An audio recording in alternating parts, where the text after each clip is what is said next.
Shalom, Bapak Ibu yang terkasih dalam nama Tuhan Yesus Kristus. Firman Tuhan yang menjadi renungan untuk kita pada hari ini dalam kitab Kisah Para Rasul 5 ayat 29. Tetapi Petrus dan rasul-rasul itu menjawab, katanya, kita harus lebih taat kepada Allah daripada kepada manusia.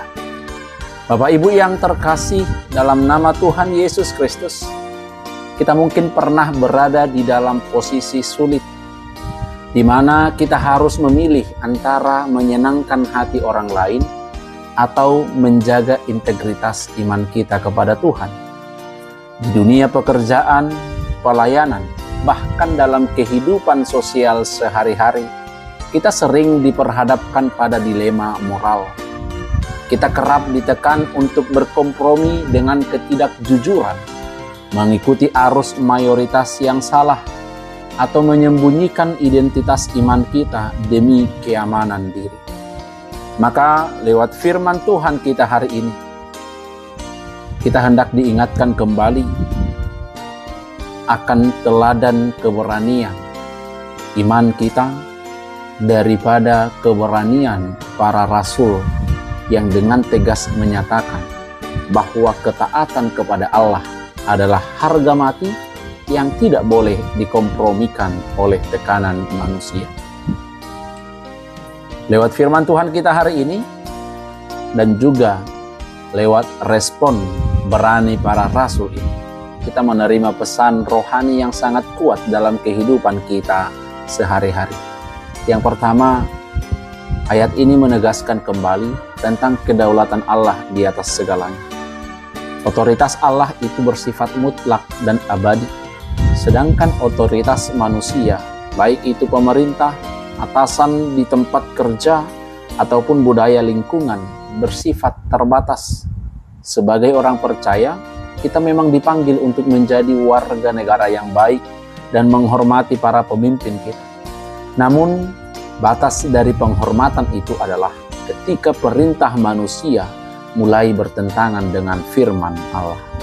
Ketika dunia memaksa kita untuk berdosa, disitulah kita harus menarik garis pembatas yang tegas. Yang kedua, Bapak Ibu yang terkasih, kita dipanggil untuk memiliki ketaatan yang berani dan konsisten dalam bersaksi. Kristen yang sejati tidak ditentukan saat situasi sedang aman dan nyaman, melainkan saat iman kita diuji melalui tekanan. Rasul-rasul bersaksi bukan demi popularitas atau keuntungan pribadi, melainkan karena mereka telah mengalami sendiri kuasa kebangkitan Kristus yang mengubah hidup mereka.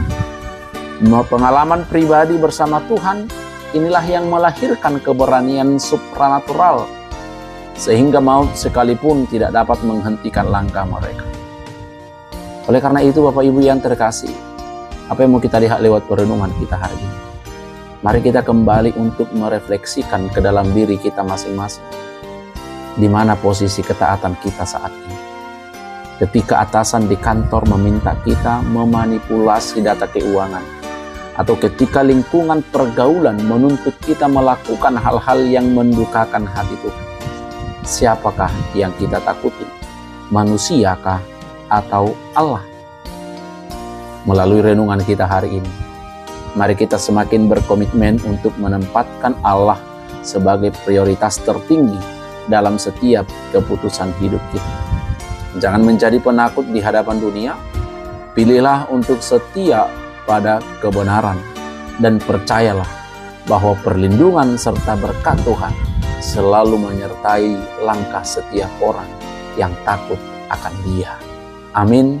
Tuhan Yesus memberkati. Shalom. Horas.